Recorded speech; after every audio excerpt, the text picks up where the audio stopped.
Okay. All right. So hopefully, if you guys don't know me, I don't know everybody in the, because I don't have everyone's full name, but I'm Stephanie Tice. This presentation is going to be about goal setting and yearly planning. It's focused on dog sports, like a lot of the examples are, but it can be really applied to anything and any dog sports. So a lot of my examples that are very specific that I'm going to be showing are related to agility, but this can be applied to really anything. And if you have questions on how to apply it to maybe another sport or to life in general, we can definitely talk about that. But I do have some cool digital tools to show you guys on how I do some of my planning when we get to that part. I do apologize for any dogs barking. I have to preface it with that for those of you who aren't dog people who might be watching this. Sorry, but that's the life of a dog person, right? So we're going to get into the presentation now, and then I will start sharing my screen. Right.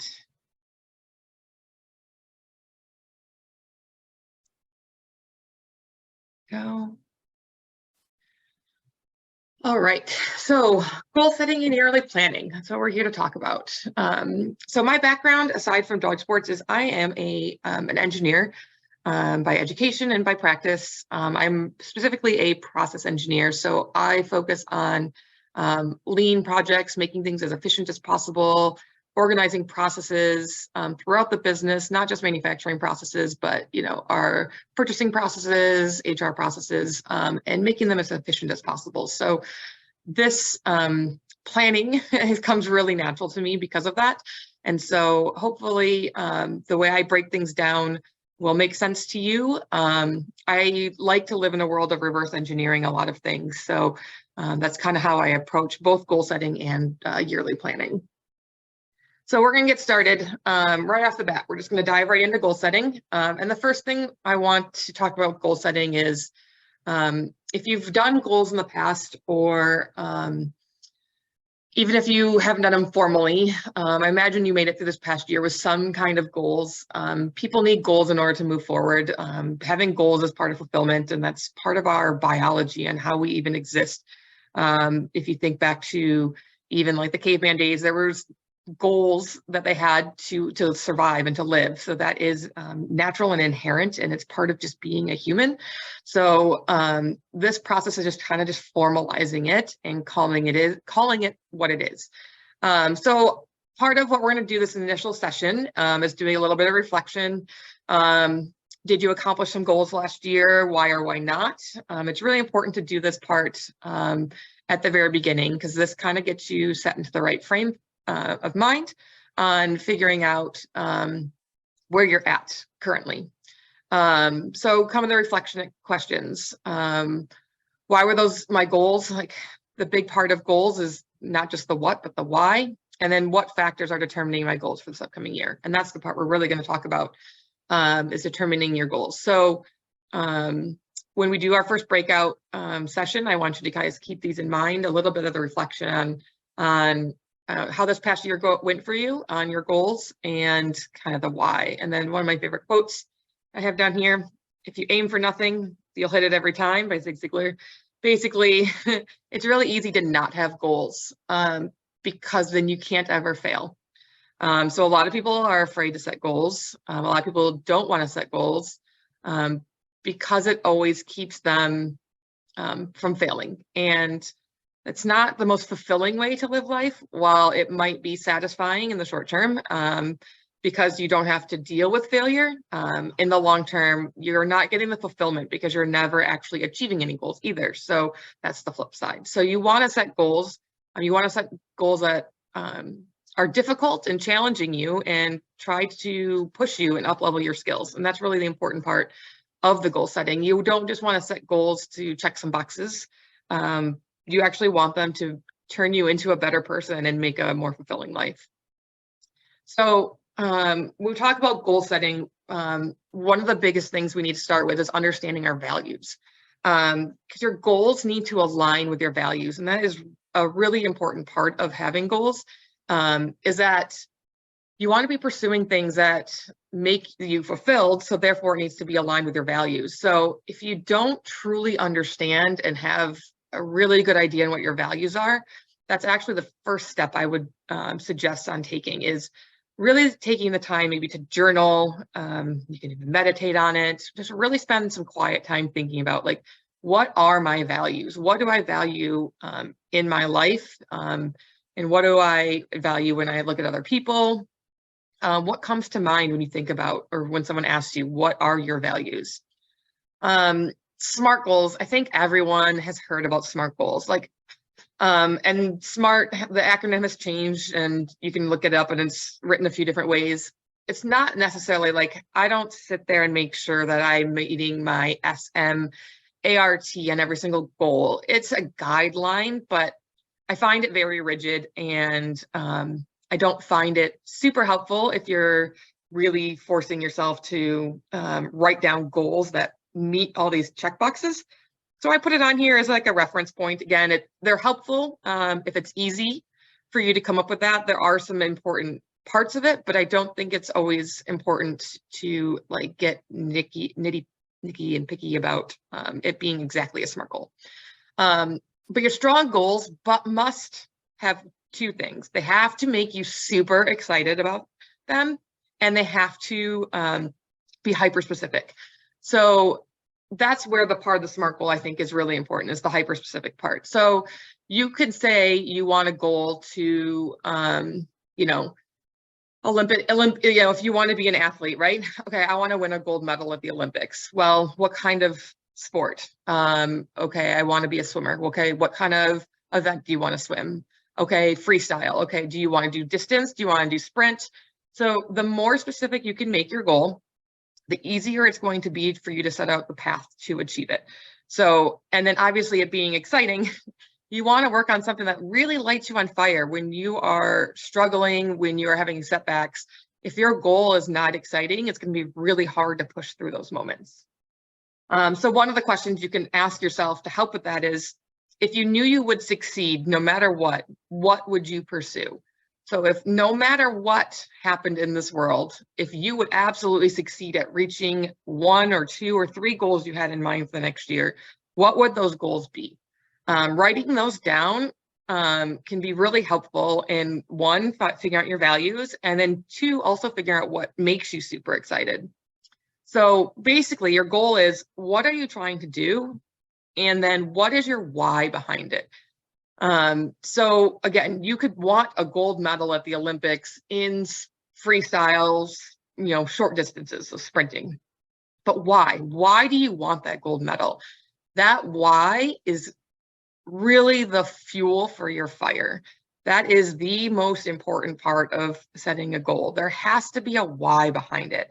And maybe it's some bigger thing, like, I want to win a gold medal at the Olympics so I can inspire young kids to reach their dreams, because I have this, deep desire to be an inspirational person to children. Well, then you could ask your question, why? Why do you have that desire? You can keep asking yourself why until it's really something that you can latch onto, that will get you through your darkest moments. So those are some of the things that we're just going to dive right in. That's goal setting right there. It's, finding something that makes you super excited, getting really specific about that, and then, find out what is your why behind that. Like, spend some time, and that might not come easily. That might be another journaling, meditation thing, and that might lead to maybe making your goal more specific, or maybe slight changes to your goal. Once you start really digging into your why. Like, again, why do you want to lose 20 pounds? Is it to be healthier? Is it, okay, well, why do I want to be healthier? Well, I would like to be able to, live until I'm 80 years old. Well, why do you want to live that long? So you can keep asking that question until you get to this really deep rooted meaning as to why you want to do something. So that's something I want you to think about. And again, that might not come easily. When you sit there and you say, why? I don't know why, but keep asking yourself that, and keep, like I said, meditating on that, journaling on that, because that really is going to be really important to figure out. in order to keep you on a path for success for achieving your goal. So with that, we're going to start right into our first 5-minute little break. I really want you to think about, do a quick reflection if you can, if you had goals from last year. Did you or did you not achieve them? And then let's try to at least come up with one goal that we can then use for the rest of the exercises. Ideally, you can, have 2 or 3 goals for a year. You shouldn't go crazy with the big goals. And maybe this isn't even a yearly goal. Maybe you're going to set a goal right now that's maybe a 5-year goal or a 10-year goal, and that's great, because then you can start breaking that down, and we're going to talk about breaking down goals as we go through this. But you don't have to be limited to this year. You might have a goal that is, year 5 or 10 year, like that example of like the Olympian. That's not a this year goal, because that's not the year for the Olympics, but that is a future goal that we are working towards. So that's where I want you guys to start. I am going to set a timer for 5 minutes. So I want you guys to, you can journal digitally, get a notebook out, spend the next 5 minutes just thinking about a big goal that you want to try to achieve, and start working towards in this next year. So I'm going to set the timer, and I will see you guys in 5 minutes. 5 minutes goes pretty quick. So we're going to keep moving on. Like I said, hopefully you can at least come up with one, if not a couple more. But if not, this is something to keep working on, and this recording will be available for you to help guide you through if you need to keep working on this after tonight. Oops, whoa, too fast. Okay, so when we talk about goals, there's 2 different types of goals. There's outcome goals. Those are like the big overarching like results. These are often things, like I said, they have no control over, and it's the end result. So that's the example of like the gold medal. If you want to win a gold medal at the Olympics, one that's a big end result, but you actually have very little control over that. There's competition. There's a lot of factors that go into whether or not you can win that gold medal. So outcome goals are what most people consider goals. But those are an important piece of it, and that's what we generally do set. But the important part is the next piece of it, and that's the process goals.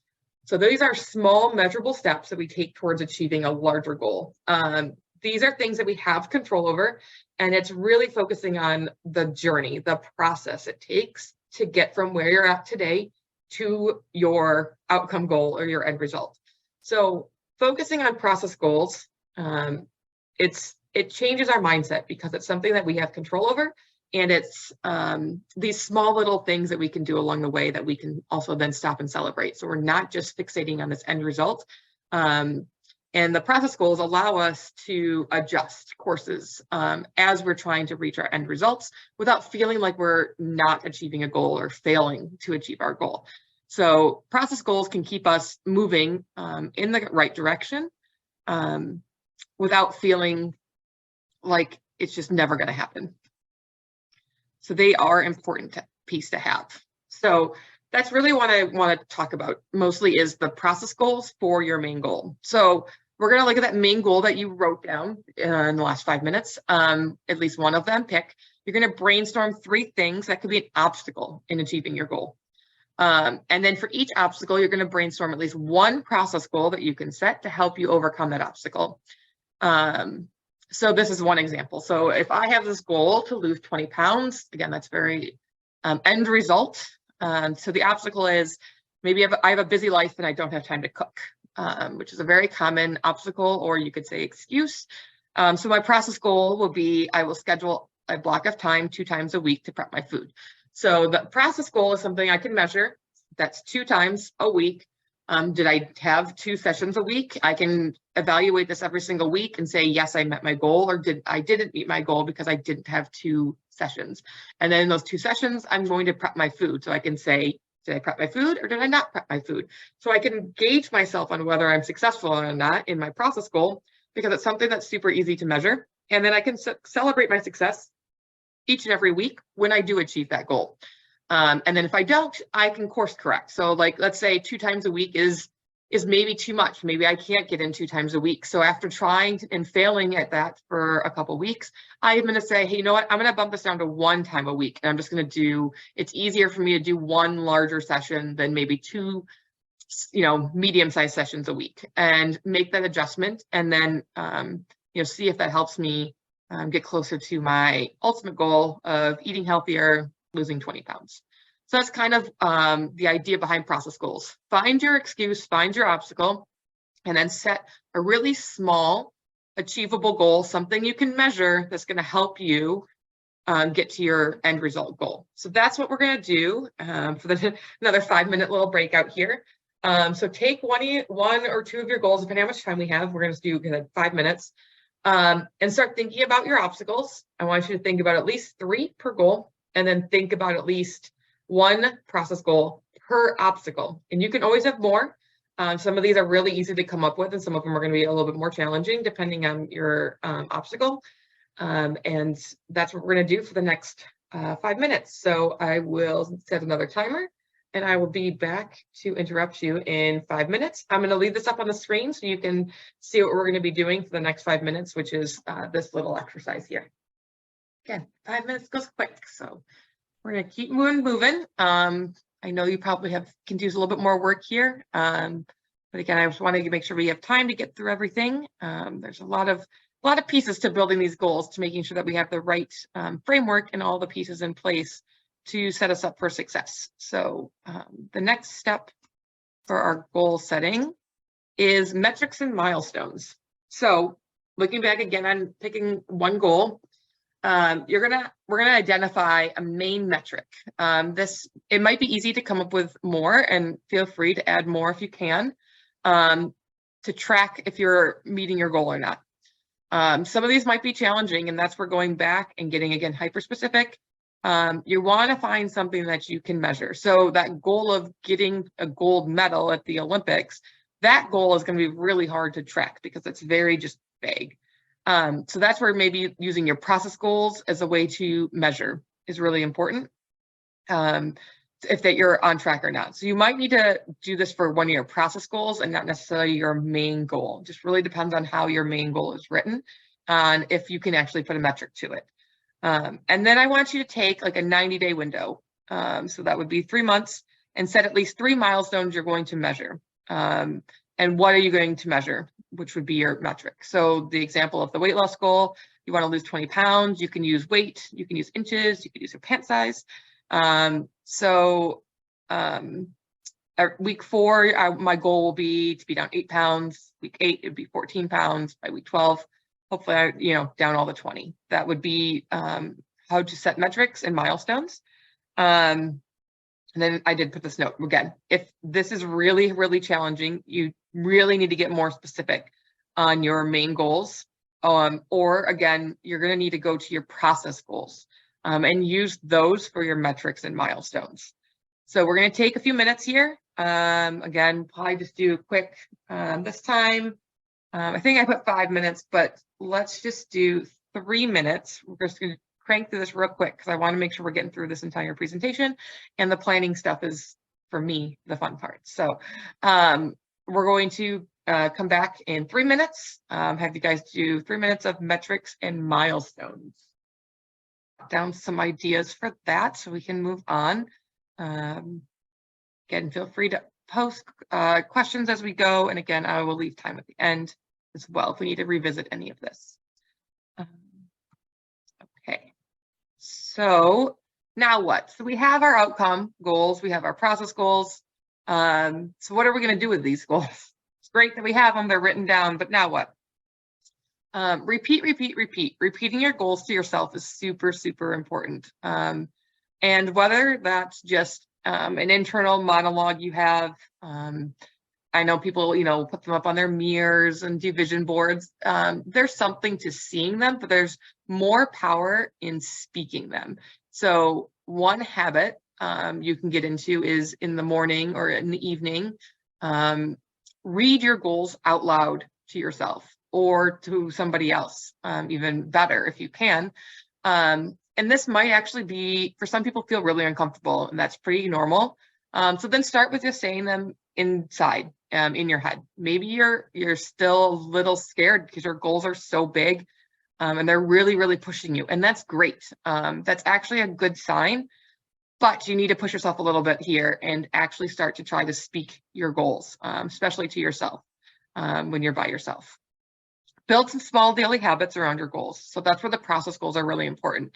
Focus on little things that you can do that help with your process goals that will move you towards your outcome goal.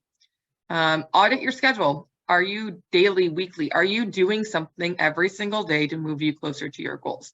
That is something I ask myself on a regular basis. If not daily, then I definitely do it weekly. So I look at my calendar when I'm planning it for the week, planning it for the day. Is what I'm doing today moving me closer to my goals? If not, do I have a valid reason? And is that valid reason really valid or an excuse? These are the things you continue to ask yourself. And then if it is valid, then what other things can I be doing? What other holes do I have? What can I do to continue to make sure that I am moving closer to my goals? And then for each of your goals, it's really important at this phase, in this planning phase, plan how you're going to celebrate when you hit those milestones, when you hit that main goal. Don't wait until you hit them and then figure out how to celebrate. Plan now. Visualize yourself reaching your goals, and then also visualize yourself celebrating them. At this planning phase, that's the most important time to visualize your goals. And then this is based on some neuroscience that they say it's really not that helpful as you are getting closer to your goals. It's here and now in the planning phase. Put it in your mind, visualize reaching your goals, visualize celebrating you reaching your goals, and cement that into your brain, and then write that down. How are you going to celebrate it? So that you know when you hit those moments that what you're going to do after. And hopefully it's something kind of fun that you can come up with. And then ask yourself at every single decision point during the day, does this move me closer to my goals? So back to that weight loss goal, every meal, every piece of food, is what I'm putting in my mouth moving me closer to my goals? Again, you don't always have to answer this, yes, it is. The answer could be no, but then you just need to sit with that feeling, and you need to decide if you're okay with that. In that moment, are you okay with that bite of food or going to that event and having that drink or whatever it is? Like, are you okay with that? And sometimes that answer is, yeah, I'm okay with this. Like, I'm letting loose today. This is my cheat day. This is whatever. I don't really like that phrase, cheat day, but it's a common phrase.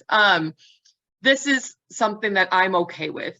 If you ask yourself that question and it makes you, like, you'll feel it. Like, if it makes you feel uncomfortable, then maybe the answer is like, I'm going to not do that. Like, I'm going to, not eat that food or not go to that event or not skip my workout, whatever it is. But ask yourself that when you're at those crux points during the day, is what I'm doing moving me closer to my goal?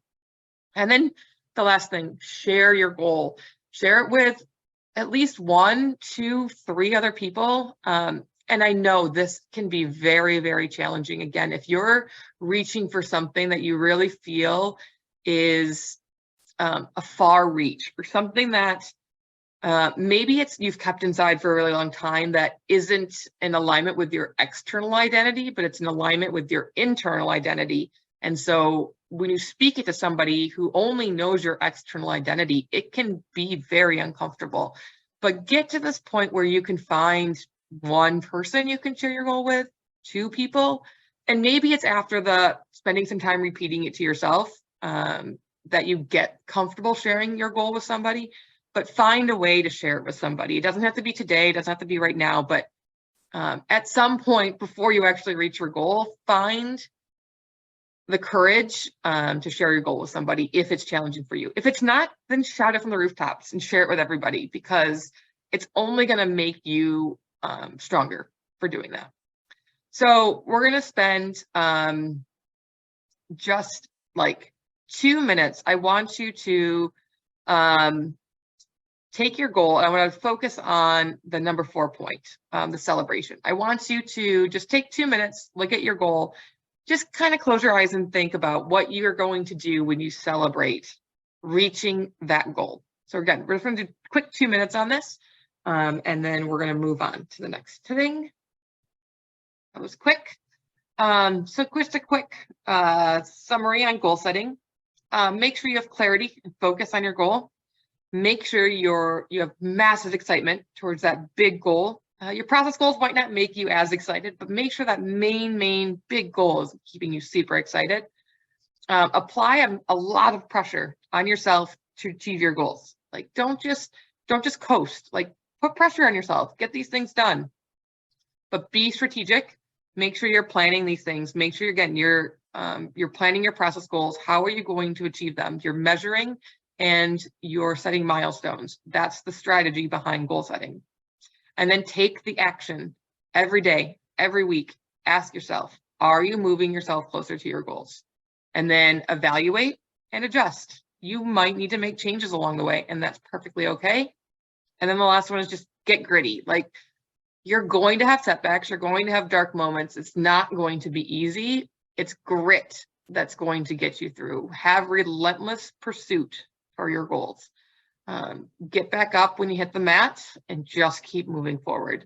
It's the only way you're going to achieve them. You're not going to achieve them by staying down. You're only going to achieve them by picking yourself back up and moving forward. If you need to adjust, but don't stay down. So that's my little summary on goal setting. So hopefully that was helpful. A little exercise for everybody. And we're going to move right into planning. So now that we have these goals, we need to start moving towards them, because if you're not moving towards your goals, where are you moving? So again, my favorite question is what I'm doing moving me closer to my goals. I could have that tattooed to my forehead to have other people see it, because I find it so valuable for people to be asking these questions. One, because it makes you have goals, and then two, it keeps you in alignment. Especially if your goals are in alignment with your values, then this leads to the most fulfilling life that you can imagine. So we're going to talk about yearly planning. We're going to dive right into that. So I have this hybrid life. I love paper and pencil still. I'm trying to move more digital and get my life digital because it is actually a lot easier. I'm throwing away a lot less paper. I can use more colors and just do more fun things and organize my life, especially as it involves more and more, like in my case, more animals, more dogs. But as more people are involved in your life or schedule, it's just so much easier for it to be digital. It's easier to share with people. It's easier to be flexible. So I'm going to be showing you a lot of the digital things that I'm using these days. And I can break that down even more so if you need it. We can do separate sessions on how I actually break this down, and I can share you some of my templates with you as well. So we're going to start with yearly planning. So our very first step, we're going to take out our calendar and we're going to mark off all our really big events. So these would be like, again, in dog sports, your worlds, your nationals, your regionals, your seminars, your workshops. Also include some of your life events, your weddings, your family vacations. Maybe you have some big work events that you know you have to go to, like maybe you have a trade show, or you know you have to go to a training seminar or something for work. Get all those big things written down. And don't just put in the firm things, especially for the big events. Like if you're thinking about worlds or nationals, don't just say, don't exclude them from your calendar and just like, oh, I'll put them on my calendar when I get qualified. No, plan on being qualified. If that's something you really want, and maybe that's part of your goal, put them on your calendar now, and start looking at them and seeing them and planning for them. This is how these things become real, is if you actually start planning for them. So what I can show you is how that looks. For me, I like to use, if I'm going to do paper, I'm going to print out something like this, and I'm going to just mark them off. So if I use my, oh, I hope you guys can see that. Apologies if you can't.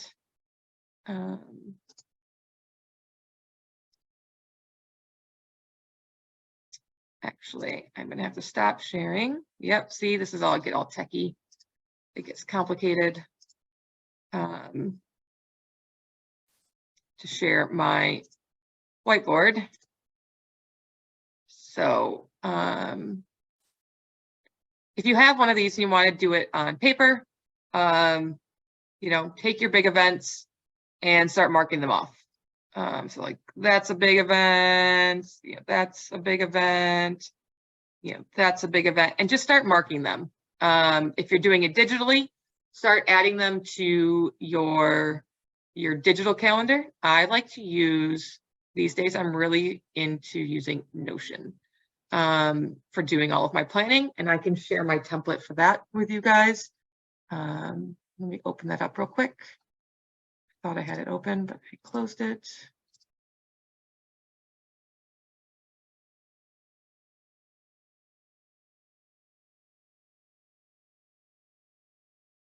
Here it is.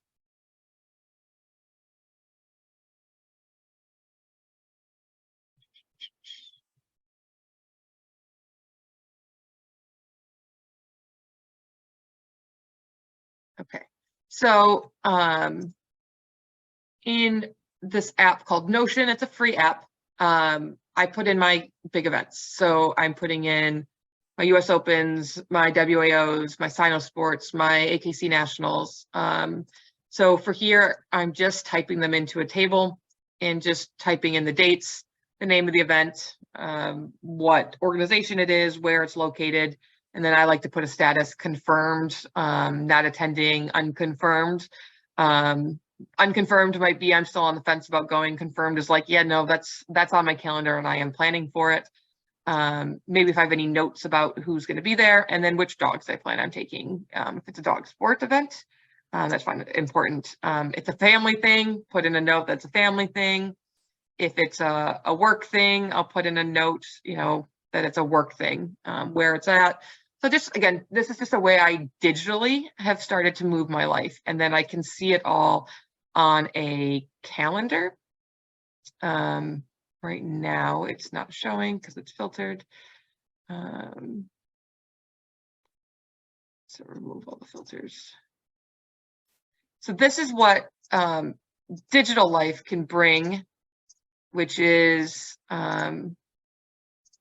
you know, having filters and getting to look at things from different perspectives. And I find this the benefit of being digital versus having multiple different calendars on paper. Having things digitally can be super beneficial. So like I said, I've been using this app, Notion. It is a free app, and I can share templates with everybody, and I can collect email addresses at the end for doing that if you're interested.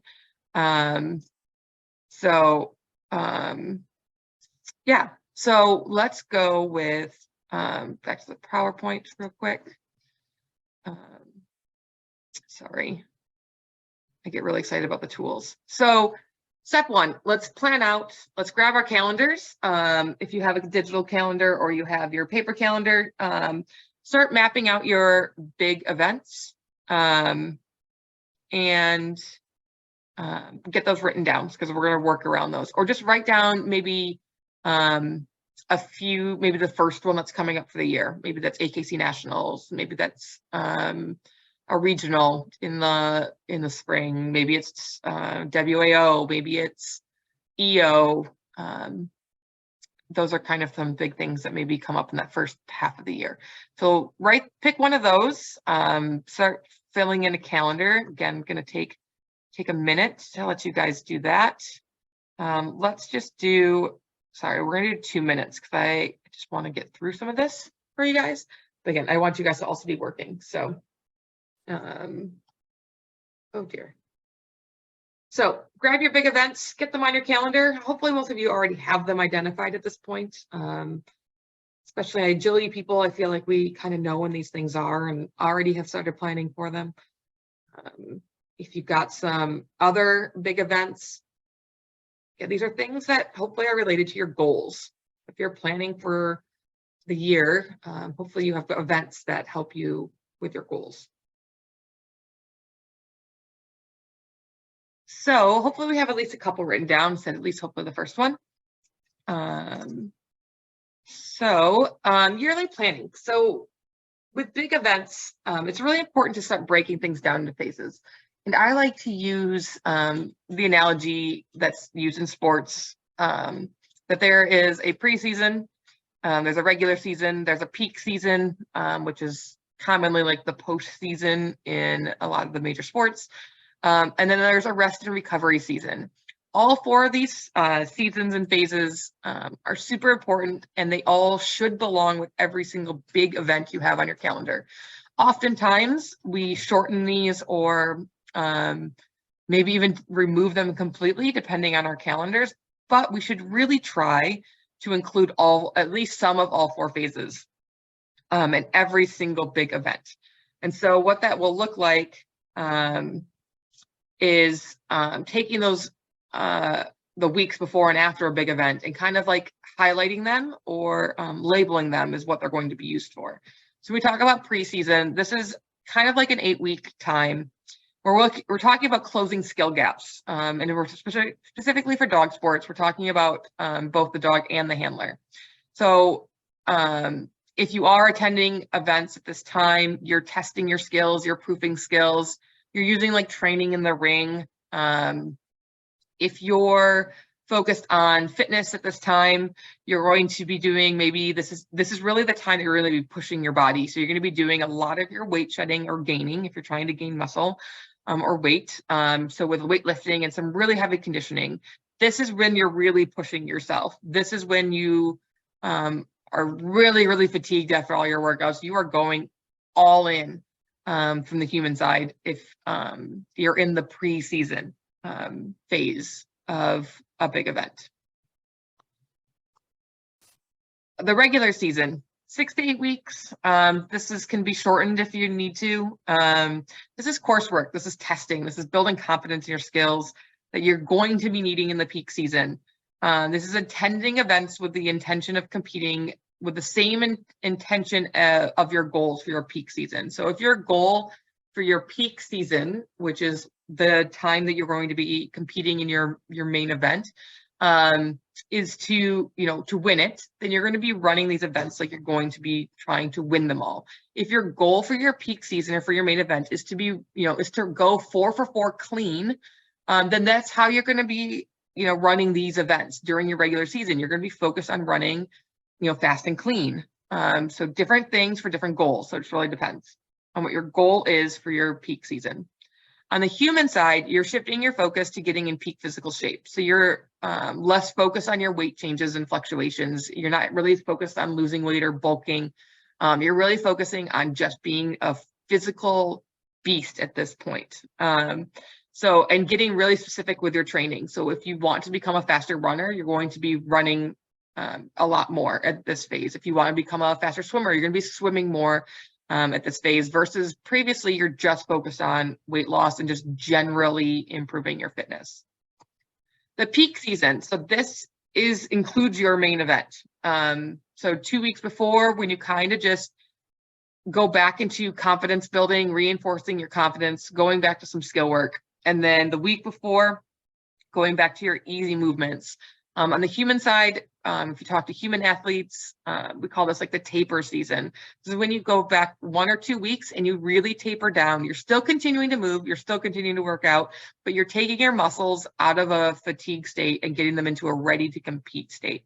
And so this is a really important concept, is to have that taper, because you want to be ready to compete with everything that you got. And if you're fatigued going into competition, you're not going to be able to do that. You're not going to be able to be at your best. So if you taper that 1 to 2 weeks before, you're giving yourself a little bit of rest and just enough that you are ready to explode when you're actually at your event at the end of your peak season. So your peak season culminates with your event. And then there's the rest and recovery season. So this is just as important, and this is the one that often gets skipped the most. So this is when we really need to be focusing on fitness, on decompression, physically and mentally, healing your body, stretching, balance work for the human side. When you're really pushing your body, especially from the human side, you're getting these little micro tears in your muscles. And this is the time that those little micro tears start to, heal. So that they don't become bigger tears. So this is really important. You want to heal yourself, and you need to rest and you need to recover both mentally and physically. So I really do not advise skipping this session or shortening it, but I understand how the calendar works. And sometimes you have events that are fairly close together, and this is one of the things that does get skipped or minimized, but it's so important to include at least some of this if you can. So what this looks like on the calendar. So we'll go back to my digital calendar here. So as you can see, I've put in these bigger bars: preseason, regular season, rest and recovery. So let's take my example of my event, that my big event, that's my first one coming up, is WAO here. So what I do from a calendar perspective is I look at that big event. Okay, that is May 14th.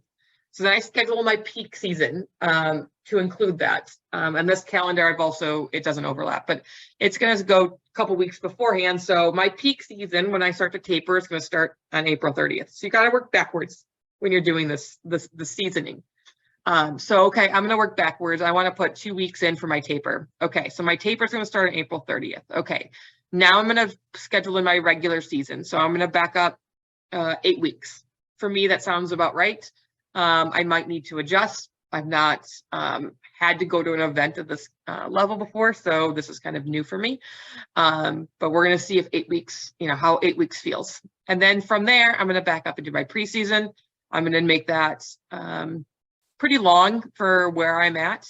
And I can explain, and I'll explain that in a second, about skills and confidence on where you're at. So the amount of preseason versus regular season you need really depends on where you're at with your skills and your confidence. And again, if you focus on the human part of it, if you're trying to get into shape, how much in shape do you need to get? If you need to lose a lot of weight, then you're going to need a longer preseason to make sure you have enough time to do that. Or if you need to gain a lot of weight, if you really are trying to bulk and gain a lot of muscle, you want a longer preseason than you want a longer regular season for that.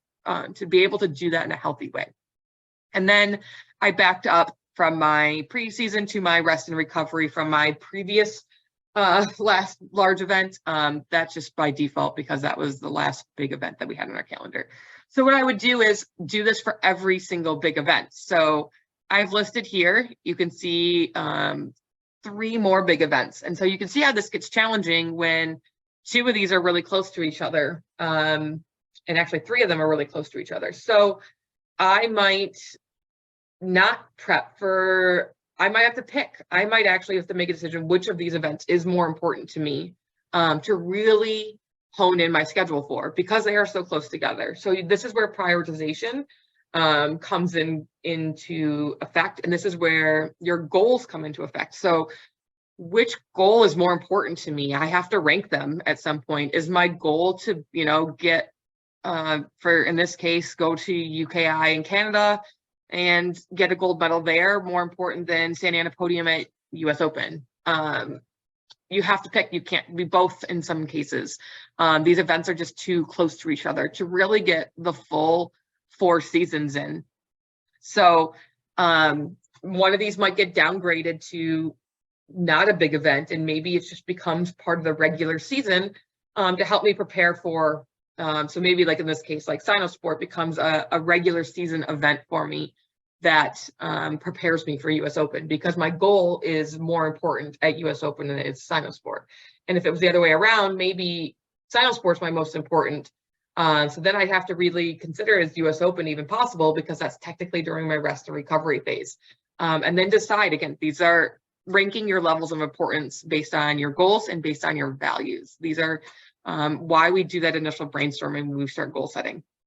So if you look back at your calendar, the first big event that we put on there, look at your calendar and see if you can break your time between now and that first big event on your calendar into these 4 phases.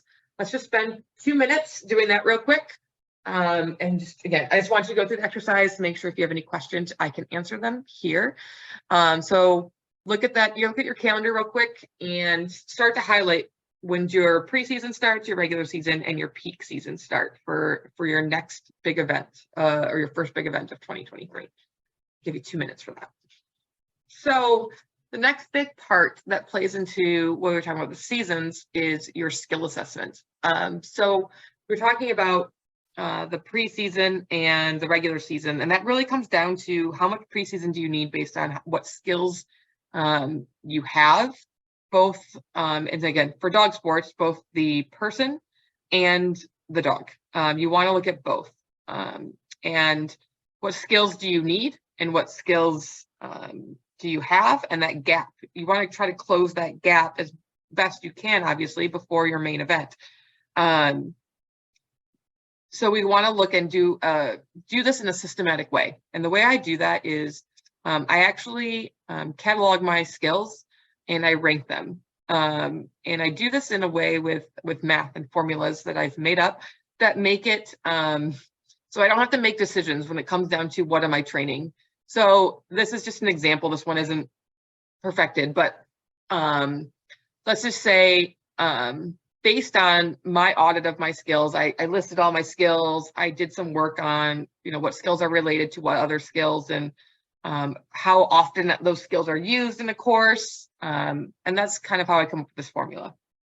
But basically, I look at my skill list and I brainstorm all the skills I have, and then I rank them for how capable I am with those skills. And the ones that I'm least capable of should be moving to the top of the list, especially if they're things that are very predominant on a course. So in this case, my skill rankings show that I should be working on, these are my top 5 things: start lines, end of run routines, teeters, backside wraps, backside slices. And again, it's numerical, so I can't really argue with, numbers and decide to work on something down here like rear crosses, because based on how I've ranked my skills, that is not an important skill for me to be working on right now. If I have time to get to it, I have time to get to it. But if not, I'm going to be working on skills in this order. And that's based on, like I said, a skill audit that I do. So if I pick, like this case, start line, I rank my proficiency at it, the importance of it, what other skills it's linked to. And based on how many skills it's linked to, that helps boost up the score. The importance of it is based on, for me, is how often I see it on a course. So the higher the importance, I just do 1 through 5, the higher the points are going to be, and then proficiency, like 1 through 5. How good is it? So basically, I'd be saying here, my start line, I basically have no start line, which is why it would be ranked a 1. Importance, a 5. A start line is seen on every single agility course, so that's why it's ranked up as a 5.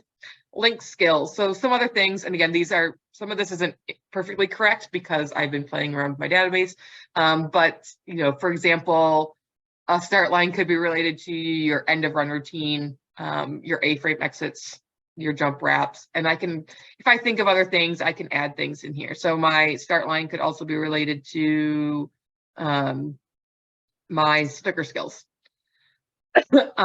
So maybe it's not related to my A-frames. And then maybe as I work on this, let's say I've worked on it for a few weeks, I can come in here and change my proficiency.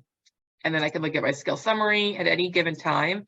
And I can see, okay, well, now that my start line's moved up, maybe I should be starting to look at my end of run routine, because that's now more important. And this is a little database I've made for myself to try to keep this emotionless and try to keep it really focused and number based on what I should be working on at any given time. So you can do this in a lot of different ways. You can just create a journal. You can do your training journal. You can just take a whiteboard or blank paper and list out all your skills that you have. And then look at the course maps for the types of courses you're going to be wanting to run. And what skills do you need? Excuse me. And then start filling out, like, hey, again, I like to use the proficiency, like especially that one to me is like, how proficient am I on a 1 to 5? And then just starting to tackle the ones you feel less proficient on first. And this is the stuff that determines how long your preseason is and what you're going to be doing during those preseasons, and what other events you're going to be going to. Maybe during the preseason, you're going to start tackling certain seminars. They're going to help you solve some of these problems. Maybe you're going to go to events that have NFC runs available so that you can, especially if you're working on, let's say, like a start line, you're going to go to events that maybe the cost of runs is lower. Maybe that they have the NFC option. Maybe they're only at places that are new or only places that you've been before, because you want to build confidence. So you want to go to only trials that you've, been to that building before, because you don't want to introduce a new factor by it being a new building. So that's just something to think about when we're talking about, the skill assessment piece. So this is a really important exercise to do when you're talking about yearly planning. It's to know where you're at the beginning of the year, so you can plan on where you need to get to. So if your first big event is not until November, you obviously have a much longer time to start working on this. So your preseason and your regular season can be really long. And maybe you pick a regional or a cup or something in the middle to help kind of break this up. And then you can test your skills, and then maybe you need to go back into preseason, because preseason is about skill gaining. That's not where you're testing your skills. That's where you're building them. Maybe you're teaching a new verbal. Maybe you're teaching a brand new skill you didn't have that you've identified while you were at an event. And that's kind of done in that preseason phase. So you have the periods on your calendar. And then you get to start, this is the fun part, is starting to populate your calendar based on your periods. And you start to find events, like I said, that meet the criteria for the period that you're in. And this part can be super challenging for a lot of people because it does sometimes require you to say no to going to certain events. And there's FOMO involved with that. There's, telling people no that maybe you've, friends or other people you've said that you're going to be at a certain event, and now you have to change your mind because you have to realign your calendar with your goals. And that's just the fact of trying to achieve goals. You can't say yes to every opportunity if it doesn't answer the question, is this moving me closer to my goals? So focus, when I go to do this, so we'll go back to, oh dear. Why can't I hide this? Sorry. Okay. So we're gonna go back to this, my Notions. This is what I do. So I have already imported every single UKI, USDA show in my vicinity for 2023. So what I'm going to do, they're already in my calendar. So now all I have to do is to decide if I'm going or not going. So I like to just put them all in because plans change, things come up, things just, life is life. So if I have them all here, and all I have to do is just toggle whether I'm going to go or not, on whether it shows up on my calendar. So I kind of like this method, so that I don't have to constantly keep going back to the calendars from the organization. So AKC allows you to download into an Excel spreadsheet that you can upload easily or just use in Excel. UKI, you can copy and paste right out of really easily as well into Excel. And that's kind of how I get started. I just take out all the events maybe I pick a few states and then download those into a spreadsheet. And then from there, I can look at my calendar and start to look at my seasons. Okay, I'm in preseason. So right now I have it filtered. So I want to show all my events. All right, so I'm in preseason. So I'm gonna look at my preseason. I'm gonna look at the events I have. Okay, that event I can make, USDA event. I think I can make that work for my preseason, what I'm looking for in preseason.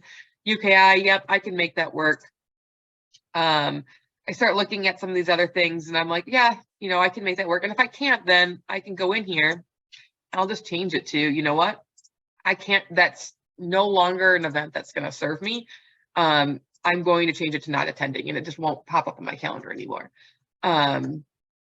which can be super helpful. Should be showing it without attending. It's okay.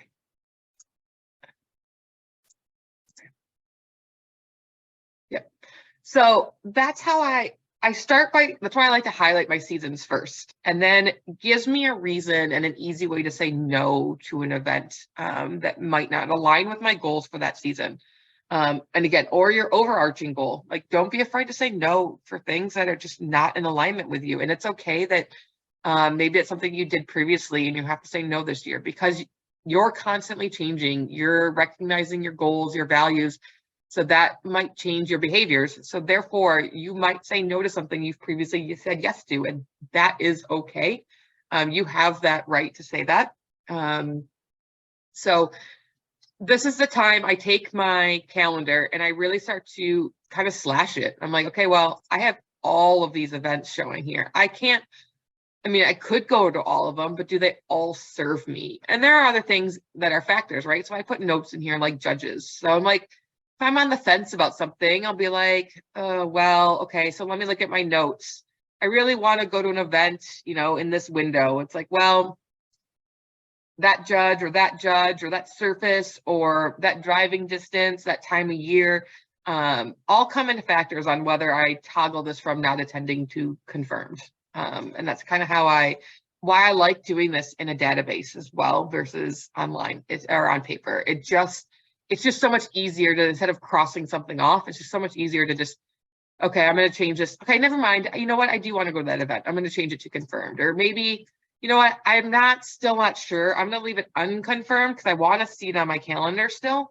But I don't know for sure if I want to go, but I still would like the option of going. So by leaving it unconfirmed, I can at least still see it on my calendar, the way I have my calendar set up. So that's kind of how I go about like the breaking it down and planning my year. So my real focus is planning for the first big event.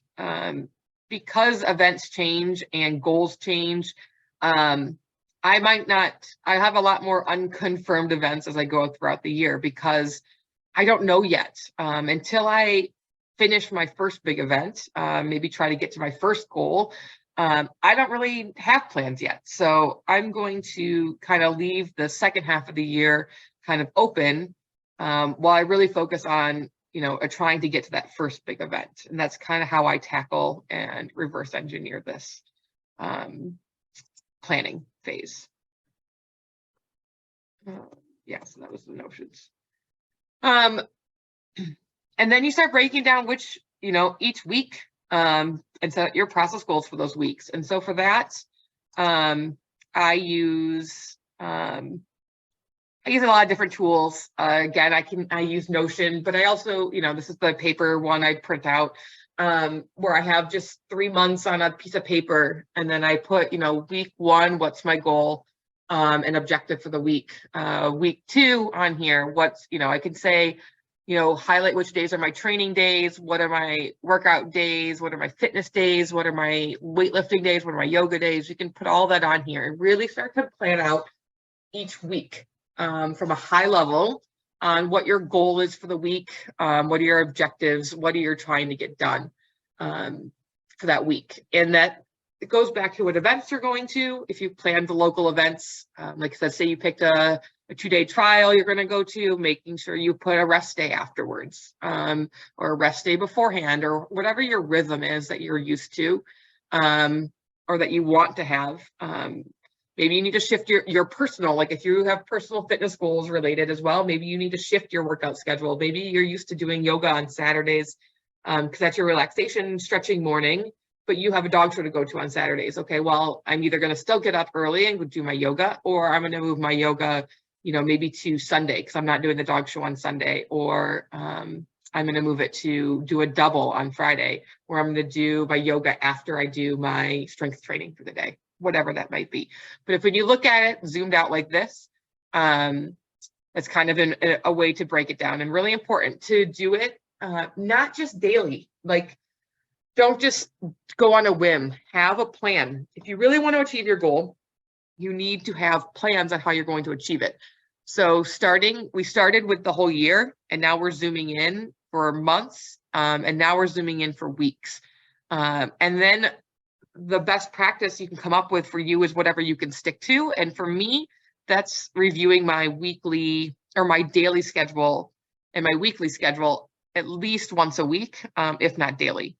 So for something like that, I go back to using a template where it's my Monday through Sunday, where I'm working, when I'm working out, what time I'm going to bed, because for me, bedtime is really a sacred thing and really important. That is one of my health goals, is to always be in bed on time, because I like to wake up early. So I start putting these things in here, and then I'm looking at a week, and I'm looking at my weekends, and then I'm also looking at my days. And so you can see these are just my hours after my 9-to-5 job. So that's really all I can focus on, because I can't control my day, because that's at work. So what can I control? Those are my evening hours, and those are what I'm planning. So this is how I tackle achieving my goals, is having these things written down and planned out and scheduled. So I'm not leaving things up to chance, taking control over my life, over my time, and really working and building towards my goals.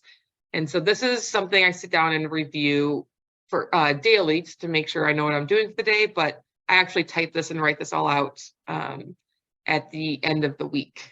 So for me, that's Saturday nights, sometimes Sundays if I'm at a dog show on Saturdays, but that way I always know what I'm doing when I go into Monday, and there's no question about how I'm going to tackle my week. Especially if I need to like wake up early Monday, like if my workouts are shifting to the AM instead of the PM, I need to know that before I go to sleep on Sunday. So those are the reasons why it's important to kind of audit yourself on a regular basis. So these are some, again, templates and things I have in Notion. If anyone is interested, I can share some of these things. These are some of my websites. That PDF calendar is the place I love to print. If you love to print out calendars, PDF calendar is a free resource. You can print them out in a month. You can print them out in 3 months. It's a fantastic free resource. Notion's the one I used for my calendar and my weekly agenda. Evernote's great for journaling if you want to journal your goals. Also they have great calendar tools there. And then Airtables is free. There's paid versions of all this stuff, but you can get away with the free versions. That's what I do. Airtable is what I used and built my skill audit template around. And I am happy to share these templates with you guys for participating and joining me here.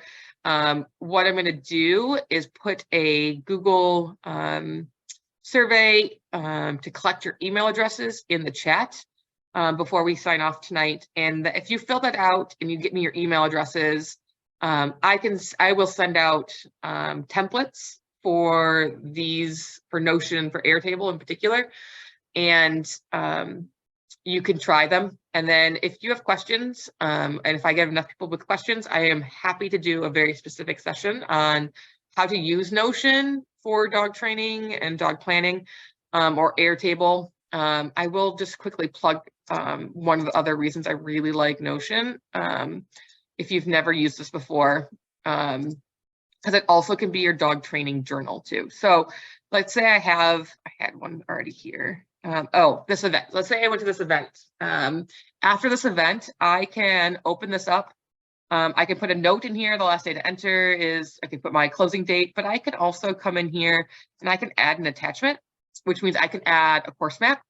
After the fact, I can type and put in maybe a link to my YouTube videos for the event, and I can turn this into my training diary.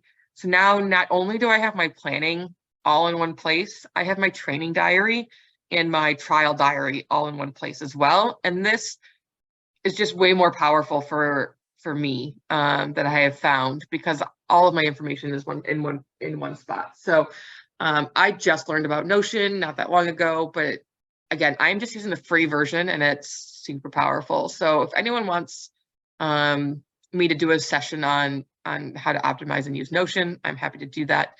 I'm also, again, happy to share my templates with you guys. I will, again, drop in the chat. You can export and print to PDF. So I can export this to my calendar to PDF if I wanted to like print it out. I don't do it very often, so I don't know what it looks like. But I could, let's see what it looks like. Oh, so that's just a table. I'd have to play around with it. Again, I don't print a ton, but it's all possible. Just to what degree, I don't know. So like I said, let me drop in this webinar survey. If you want me to send you any of the templates, I need to collect email addresses from you guys. So I need to do that via this form. So feel free to fill that form out, and I can drop you guys the templates that you would need for all of this stuff. And if you use them, great. If you don't, fine.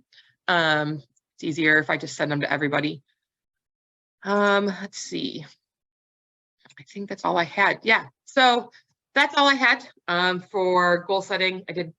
My goal was to keep this under at 90 minutes. So I had 5 minutes of spare, which is 5 minutes for questions. If you guys have questions, I'll be doing more of these. I'm going to be following up with some habit stuff. Again, I'm happy to do some little webinars on how to use some of these digital tools like Notion or Airtable if you're interested in how I set up my little skill auditing worksheet as well, and maybe setting one up for yourself. I'm happy to share all that kind of stuff. And then, so I do all this for free. I'm happy to do it for free. I love to explain this stuff to people. I really enjoy teaching. But at the same time, I am trying to raise some money for myself to go to WAO. So I am doing a lot of seminars and teaching locally and online, but I'm going to continue to do these free events, but also just a little plug if anyone's willing or wanting to donate for, my time that, putting these templates together and stuff for you guys to have. I would much appreciate it, but it's not required. Again, I love to do this.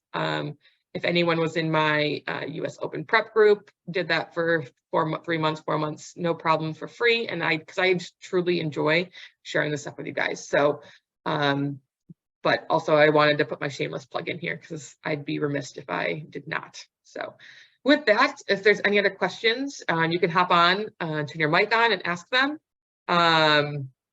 or you can throw them in the chat. So if your work schedule is that is tricky, especially if you can't say, no to a work situation, if that's just your life.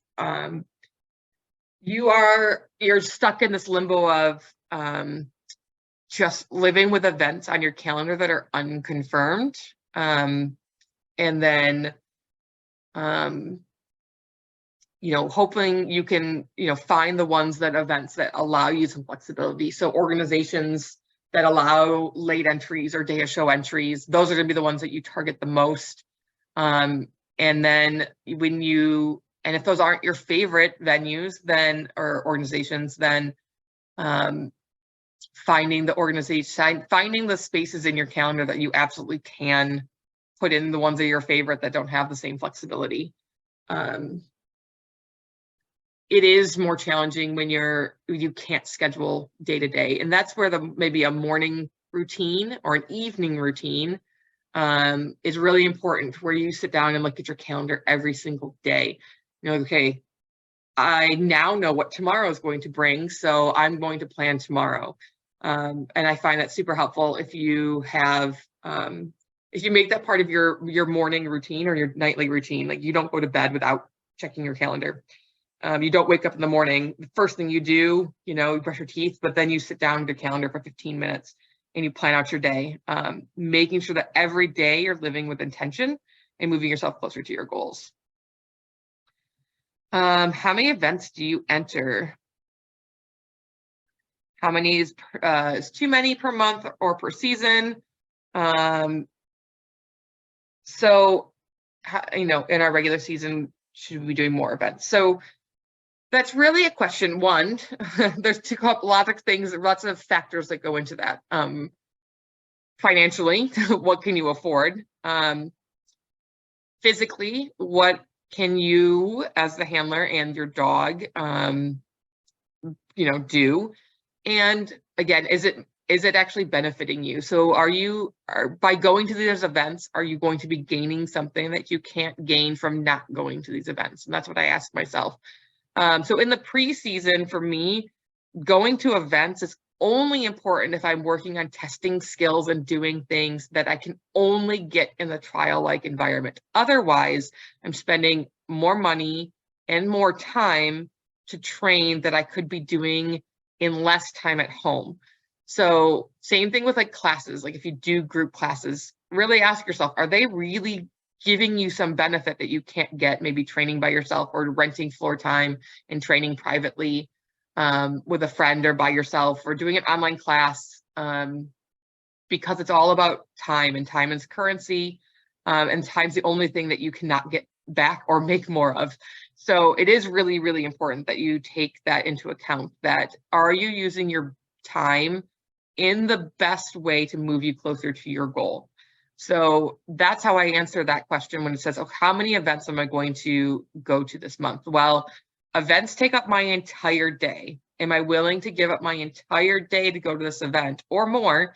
And what am I going to gain from it? So setting goals for those particular events is really important. So in the preseason and in the regular season, this is really important. So I'm going to go to this event with the goal of, back to the start line thing, working on my start line, because I can't work on my start line when I rent floor time, because my dog doesn't break his start line when I rent floor time. So in that case, I might go to one event, see how it goes.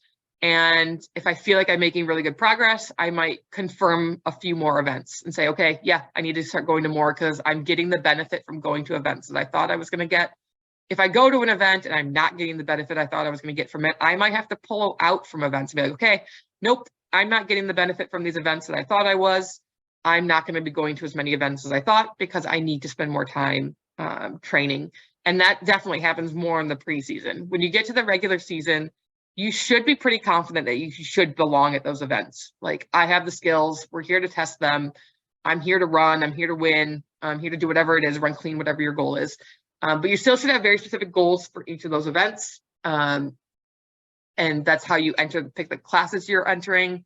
Maybe you enter fewer classes on some of those because you really only want to test your skills on maybe like the harder classes, like a master series or a biathlon or premieres or something that are harder. So you don't enter the regular ones, because entering the regular events, while it's fun, does it move you closer to your goal? Yes or no? And, you know, maybe you're indifferent to it. And again, financially, it's not an issue and you don't have a financial goal you're also trying to maintain. This is why having multiple goals is kind of important, and your values, understanding those, and mapping that all out at the beginning of the year, because then you can answer these questions based on those. You can start going through your values. Okay, does this align with this goal and these values? And answering yes or no pretty simply. It really comes down to, when you ask yourself how many, it's really about time. Because trials and events are time sucks. And we all know we can do a lot more with our time when we're not sitting around at a big event.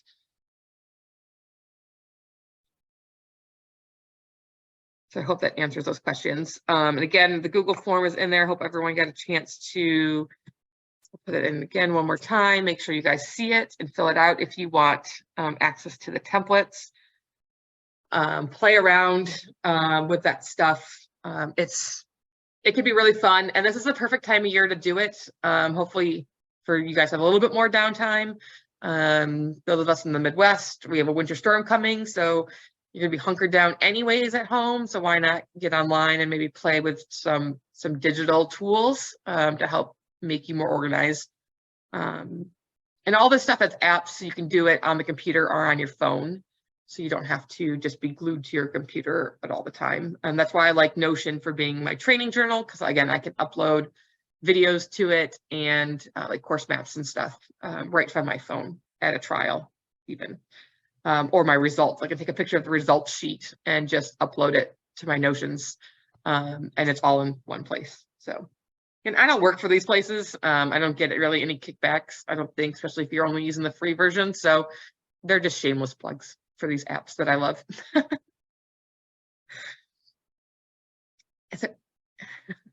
Any other questions? Thanks, Lori.